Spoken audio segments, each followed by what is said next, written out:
नमस्कार दोस्तों, मेरा नाम है राहुल पाल और आप देख रहे हैं एडुनगर। संडे की सुबह यानी कि 9 अगस्त को डिफेंस मिनिस्ट्री ने एक नोटिफिकेशन जारी किया।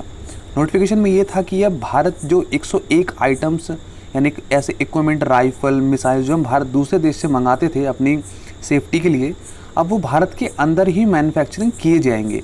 तो इसमें डिफेंस प्रोक्योरमेंट क्या होता है और इसका आत्मनिर्भर जो भारत अभियान है उससे क्या संबंध है, और आपकी यूपीएससी पर्सपेक्टिव से इस पूरी नोटिफिकेशन में क्या है, ये इस वीडियो में हम जानेंगे। So let's start.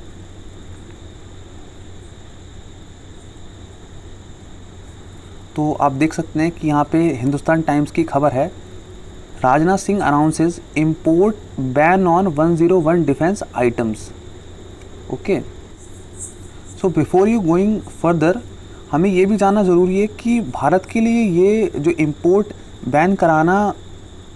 कितना ज़रूरी था। तो देखिए, भारत की आपने देखी जो बाउंड्री है वो पाकिस्तान के संग लगती है, चाइना के संग लगती है, नेपाल, भूटान, बांग्लादेश और अफ़गानिस्तान के संग लगती है हमारी लैंड बाउंड्री, और हमारी सी के संग लगती है श्रीलंका के संग, मालदीव के संग और म्यांमार के संग इवन दो।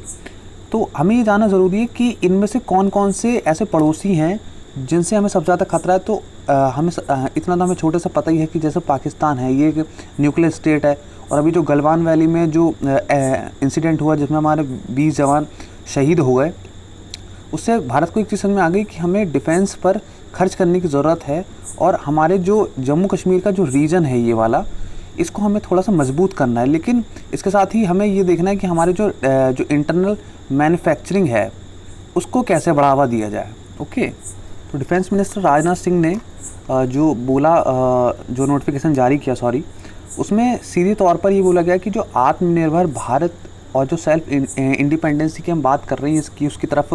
बहुत बड़ा कदम है, क्योंकि भारत में पहली बार ऐसा किया जा रहा है कि इतने ह्यूज लेवल पर हमने इंपोर्ट को बैन कराया हो। और साथ में देख सकते हैं कि 101 आइटम्स काफ़ी बड़ी संख्या हो सकती है, और आप इस लिस्ट को देख सकते हैं कि यहाँ पर कौन कौन से सरकार ने इंपोर्ट पर बैन लगा दिया जो भारत में ही बनेंगे। तो इसमें जो कुछ जो क्रूशल हैं वो जैसे कि हैं कम्युनिकेशन सैटेलाइट्स, मिनी यूएवी और आर्टिलरी गन्स, क्योंकि ये सबसे ज़्यादा ज़रूरी होती हैं किसी भी वॉर को जीतने के लिए, और जो स्ट्रैटेजिक जो इम्पोर्टेंस जो पैदा करती हैं किसी भी कंट्री के लिए, वो ये 3 सबसे पहले होती हैं कि ये पूरा जो गेम है वो चेंज कर सकती हैं।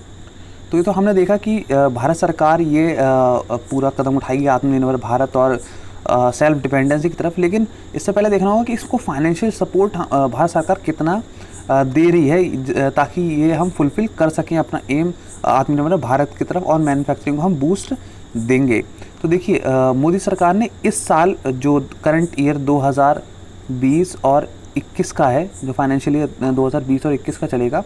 उसमें केवल डिफेंस को बढ़ाने के लिए, केवल डिफेंस को, I am sorry if my writing is so bad. तो देखिए, केवल इस साल डिफेंस का बजट बढ़ाने के लिए और ख़ासकर मैन्युफैक्चरिंग बढ़ाने के लिए सरकार ने 52,000 करोड़ का अलग से क्या नाम है पूरा डिफेंस को डिफेंस बजट में एलोकेशन दिया है। और साथ में जो कॉन्ट्रैक्ट होते हैं, जैसे हमारे जो डिफेंस के जो कॉन्ट्रैक्ट्स होंगे जिसमें अलग अलग कंपनीज़ को सरकारी प्राइवेट्स या पब्लिक प्राइवेट पार्टनरशिप्स में जो भी कंपनीज़ को बुलाया जाएगा, तो उनको भी 40,000 करोड़ के जो प्रोजेक्ट्स होंगे उसके अंदर 40,000 करोड़ के जो प्रोजेक्ट्स होंगे उनके अंदर इनको पहले मैन्युफैक्चरिंग किया जाता, ताकि स्टार्टिंग स्टेज में हम 40,000 जो करोड़ के जो प्रोजेक्ट्स हैं उनको धीरे धीरे हम आगे बढ़ा सकें। और ये जो पहला फिस्कल ईयर होगा उसमें 52,000 की जो प्रोक्योरमेंट है उसमें मदद दी जाएगी, ये ध्यान दीजिएगा ध्यान से। और जो 40,000 करोड़ है इसके अंदर ये कॉन्ट्रैक्ट है, ठीक है ना। तो don't be get confuse that this is not the this 40,000 is not the part of 52,000। और जो ये फाइनेंशियल सपोर्ट है, और ख़ासकर जो ये डिफेंस हम इक्विपमेंट जो मैन्युफैक्चरिंग करेंगे भारत में 2020 से लेकर 25 तक के लिए अभी गवर्नमेंट की तरफ से नोटिफाई किया गया है। तो देखिए सबसे पहले तो हमें ये भी जानना ज़रूरी है कि जो पूरा नोटिफिकेशन जारी किया गया है तो ये एक धीरे धीरे स्टेप हैं, ताकि हम जो अपने देश में मैन्युफैक्चरिंग जो स्टार्टिंग से नहीं रहा हब, अब उसको धीरे धीरे हम हब में कन्वर्ट कर रहे हैं। तो ये भी कि स्टेजेस हैं, ये भारत इस टाइम अभी फेजेस से चल रहा है कि हम धीरे धीरे मैन्युफैक्चरिंग की तरफ बड़े, खासकर डिफेंस मैन्युफैक्चरिंग को हम बूस्ट दें। तो देखिए आपको ध्यान होगा अभी से कुछ समय पहले न्यूज़ में काफ़ी था ये कि FDI यानी कि फॉरेन डायरेक्ट इन्वेस्टमेंट को सरकार ने 100% तक छूट दे दी है, ताकि वो डिफेंस जो सेक्टर है उसमें अपना पार्टिसिपेशन दे सके। और दूसरा जो ये अभी 9 अगस्त को जो स्टेप आया सरकार की तरफ से, जिसमें जो डिफेंस के जो वेपन्स हैं उनको भारत की सीमा के अंदर ही बनाया जाएगा। तो इससे दो चीज़ हो गई कि भारत सरकार डिफेंस की तरफ काफ़ी ध्यान दे रही है, और दूसरा कि जो इसे आत्मनिर्भर भारत के तहत जो मैन्युफैक्चरिंग सेक्टर है उसको काफ़ी बूम मिलेगा, साथ ही जॉब एम्प्लॉयमेंट बढ़ेगा, और हमारा जो सीधे जो डिमांड एंड सप्लाई का जो भी पूरा जो साइकिल है वो धीरे धीरे रन करने लगेगा। और ख़ासकर जो कोविड-19 का जो पैंडेमिक है इस टाइम में बहुत ज़्यादा ज़रूरी हो गया है कि सरकार जो मैन्युफैक्चरिंग सेक्टर उसकी तरफ सबसे ज़्यादा ज़ोर दे, जो स्किल्ड लेबर है उसको सबसे ज़्यादा हम जॉब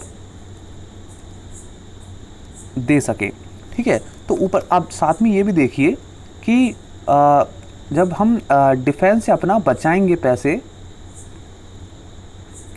तो ये जो डिफेंस से पैसे बचेंगे क्योंकि हम अब भारत की बाउंड्री के अंदर बनाएंगे सब चीज़ें, तो इससे होगा क्या कि अब हम जो अपने सोशल सेक्टर की जो स्कीम्स हैं, यानी कि हेल्थ हो गई, जो एजुकेशन हो गई, तो और जैसे आपको ध्यान होगा आयुष्मान भारत सरकार ने एक स्कीम लॉन्च करी है, एक अम्ब्रेला स्कीम है, ये ध्यान रखिएगा, सेंटर स्पॉन्सर्ड स्कीम है ये। ठीक है, तो इससे क्या होगा कि हमारा जो हेल्थ और एजुकेशन के ऊपर इससे हम ज़्यादा इस पर हम एक्सपेंडिचर कर पाएंगे। तो साथ ही जो नई शिक्षा नीति आई है, न्यू एजुकेशन पॉलिसी, उसमें सरकार ने ये रखा है कि हम 6% ऑफ GDP अपना खर्च करेंगे। तो सरकार को डिफेंस प्रोक्योरमेंट के साथ एजुकेशन को बढ़ावा देने में भी काफ़ी हेल्प मिलेगी, खासकर कोविड-19 के दौरान। So this is the end of the video. I hope you enjoy. If you have any query, you can comment and subscribe the channel, so ताकि आप कोई भी वीडियो मिस ना करें। जय हिंद।